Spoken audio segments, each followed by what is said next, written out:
I'd like to call the Chickasha City Council meeting to order. I need a roll call, please. Nelson. Here. Ginn. Here. Hebblethwaite. Here. Grayson. Here. Ashante Alexander. Here. Crosland. Here. Gertis. Here. Mosley. Here. Item 2, consent docket. Move that we accept as presented. Second. Any discussion?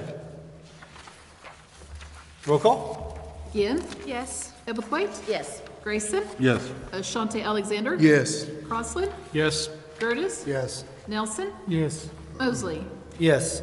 Item 4A, discussion, consideration, and possible action to approve ordinance 2024-01, an ordinance of the mayor and council of the city of Chickasha, Grady County, state of Oklahoma, amending the code of ordinances, chapter 54, zoning to provide for the addition of Article 12 entitled Tobacco Cigarette Commercial Entities, providing for the addition of section 54-330 entitled Restriction on Tobacco E-Cigarette Retailers, providing for definitions, providing for severability, providing for exemptions, providing a repealer, providing for an emergency.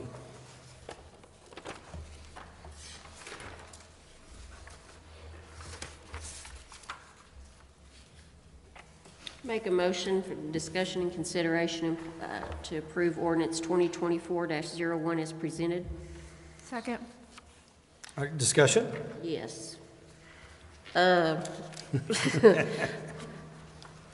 Is this, first question, is this connected to the healthy food? Yes. To that $120,000 grant? Yes, this is the last thing to do with that $120,000 grant. The only thing that I really question, I understand that there'd be a grandfather clause on an existing business, but are we taking away the possible resale value of that person's existing business if it's a convenience store that one of their main draws is the sale of tobacco products, if that is not going to be able, if the new buyer is not going to be able to have that? Yeah, so ability. it'll be able to stay the same as that facility. That building will be grandfathered in, no matter who transitions hands, it can still be that. Okay, because this says the new owner would no longer be able to use the grandfather clause. Is that what it said? Yeah. I thought it, Yeah. oh. I thought it was that way, but if that's what it says, then that's what it says. we're talking about it. I didn't write this ordinance. TSET wrote this ordinance, I believe. The way the zoning ordinance reads is the use has to change. So if a store that sold tobacco products became a steakhouse, that's a change of use. It's no longer a convenience store, now it's a restaurant. So the use would have to change for it not to be grandfathered in per the zoning law. So if it goes from convenience store to convenience store, then it's still okay, it's not exempt. Right, there's no change of use. Right. So to me, Okay. that's still the same grandfathered use as far as the zoning law is concerned. Okay, that magic word use then. Okay, thank you. Because that was a concern that I would have for somebody that was in that position. Especially marketability, that'd be a big deal. This pretty much looks to me like it mimics the ABLE laws that are in place as well, the restrictions that are on getting a liquor license, as far as so many feet from a church and school and all that stuff. Is that pretty much what it's mimicking? Right, yeah, so it's just that 300 feet within those couple facilities like schools and parks, or playgrounds, I think it says, playgrounds or parks, one of those. Yeah. Playgrounds. Playgrounds, yeah. I guess I don't understand because even under that section 3, the grandfather clause, if the current licensed tobacco e-cigarette store is sold, then the new owner would no longer be able to use the grandfathering clause to obtain a license.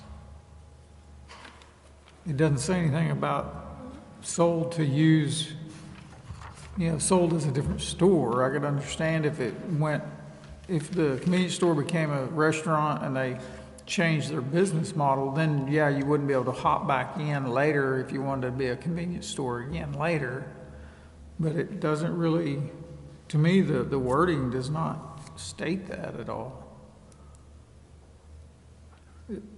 Maybe I'm missing something. Someone can clarify. On 3, So- yeah, Pretty straightforward. it's straightforward. So on tobacco versus alcohol, like Zach was talking about. So this is why the enforceability is difficult on something like this.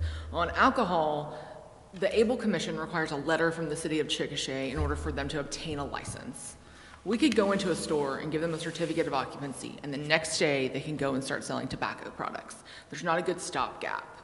So I'm not exactly sure how the licensing works because the city, we're never a part of that. We are fully entrenched on the alcohol side, and so I don't know. That's something that we did. Spencer and I both have challenged TSET on. Like, is the state planning to change this? Because all these other cities are enforcing a similar law, and so that's kind of our challenge. Something today that we talked about at the Planning Commission that I think is important on some of this is that I think the goal here is to keep tobacco out of the hands of kids.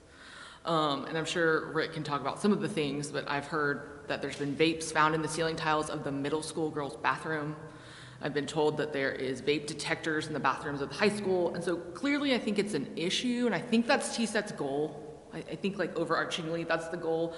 Sometimes I think it gets lost in the weeds a little bit with all the Facebook chatter, but I think that's the goal. Now, on the enforceability on that grandfather clause, I think we'd have to take that on a case-by-case basis because the zoning law, in my opinion, is going to have a higher legal authority than this. And so ultimately, I think we're going to defer to that zoning law. Campus Corner, I think, is a great example. It's sitting right there. So if Campus Corner it has a new owner, there's really no law that would allow us to prevent them from selling tobacco. Like, that use did not change as far as the zoning law is concerned. So that's why I lean on that side, because I think it would be a government taking. Amanda's not here tonight, but I would not feel comfortable with the city telling someone that they could not when the use did not change, because that would be us overstepping. That's not appropriate in the eyes of the law.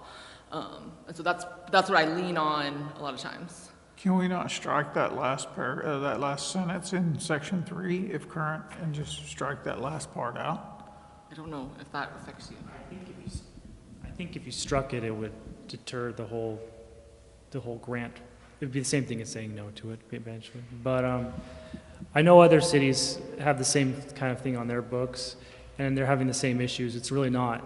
It's not as enforceable as it may seem right now, because it's not as Rachel was talking about, as enforceable as like our ordinances are, because it's like I was talking to a TSET gal in a different city, and a guy rents out a building, and they're selling tobacco out of it, but the city can't really do anything to change it or enforce it because it's like you say, like Rachel was saying, it's just not as Doesn't have as many teeth. as buttoned up as the rest of what ordinance book is.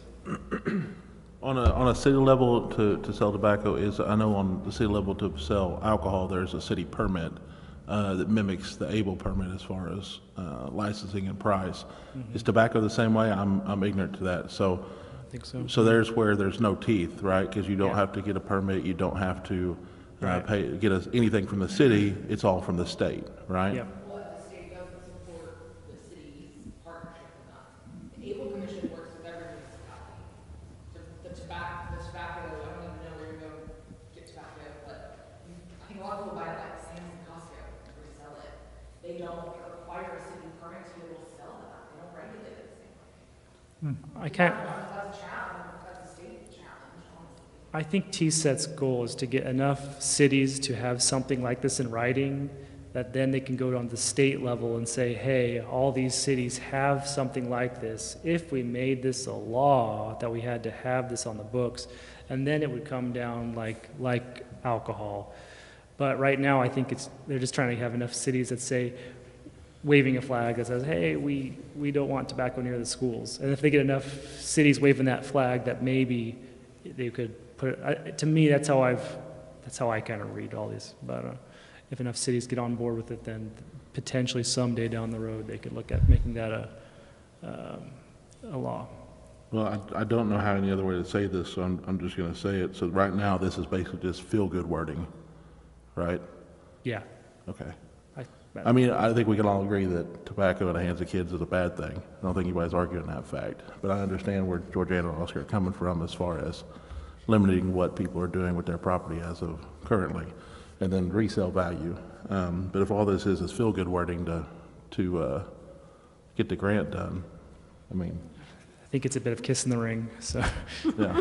It's fine as long as 5-10 years later, it's no longer feel-good writing and it's, we're gonna, it becomes a law. That's, you know, that's kind of just take away a little bit at a time and then all of a sudden, wham. Yeah, and it would have to become a law at the state level first, and then we really don't have any way to bucket if it's a state law. Yeah. And this includes the university, right? Is that The what now? the university, like USAO? Is that I'm guessing, is that included in the school? Shouldn't. It They're says over private 21. college or university that is credited.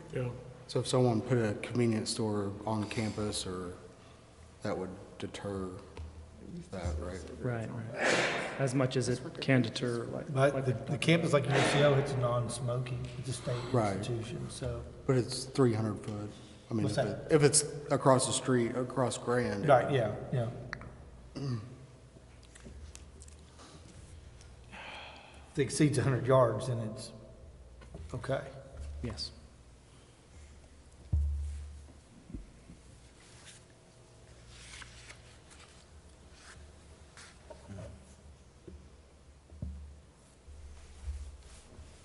Any other questions, discussion? So Spencer, you're saying that if we struck that, it'd kill the deal? I would assume so, yes. Okay. Yeah. Do they review the ordinance after we pass it? Yeah, so I have to submit it. Yeah.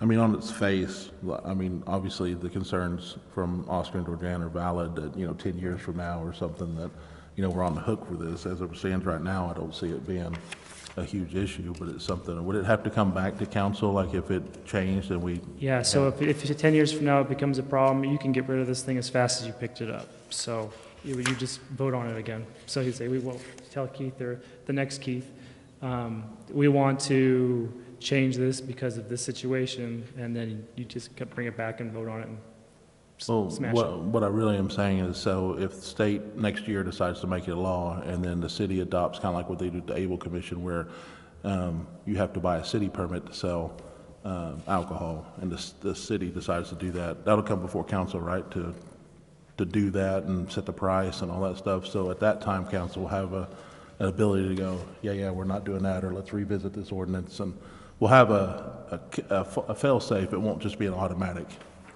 through. Yeah. Okay. Okay. Anybody else? Roll call. Heathwaite, Yes. Grayson, Yes. Shante Alexander, Yes. Crosland, Yes. Curtis, Yes. Nelson, Yes. Ginn. Yes. Mosley. Yes. Item 4B. Discussion, consideration, and possible action to approve the emergency clause of ordinance 2024-01. I move to approve the emergency clause of ordinance 2024-01. Second. Discussion? Roll call. Grayson, Yes. Shante Alexander, Yes. Crosland, Yes. Curtis, Yes. Nelson, Yes. Ginn, Yes. Heathwaite, Yes. Mosley. Yes. Item 4C, discussion, consideration, and possible action to authorize the mayor on behalf of the city of Chickasha to send a letter of support to Congressman Cole for the University of Science and Arts of Oklahoma's grant request for a Grand Avenue pedestrian bridge. Move that we authorize the mayor on behalf of the city of Chickasha to send a letter of support to Congressman Cole for the University of Science and Arts of Oklahoma grant request for the Grand Avenue pedestrian bridge. Second. Discussion? That's so they can go buy cigarettes, right? Yes, I can. There's a typo in that first sentence. I don't know if we could correct that before we send it. In the out, it should be our. Oh, yep, you're right. All right. Oh, our community services. Thank you, Brian.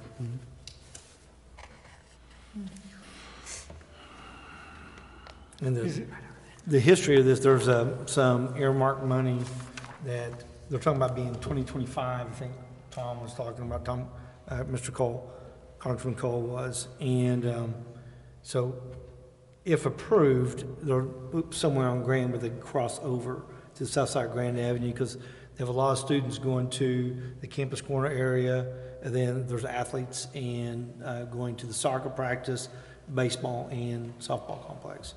So just trying to find an easy access for them, and the the federal government has appropriations for these things. And this is probably- no cost to the city, it's just us saying, yeah. do it. We have to show support for Yeah. it.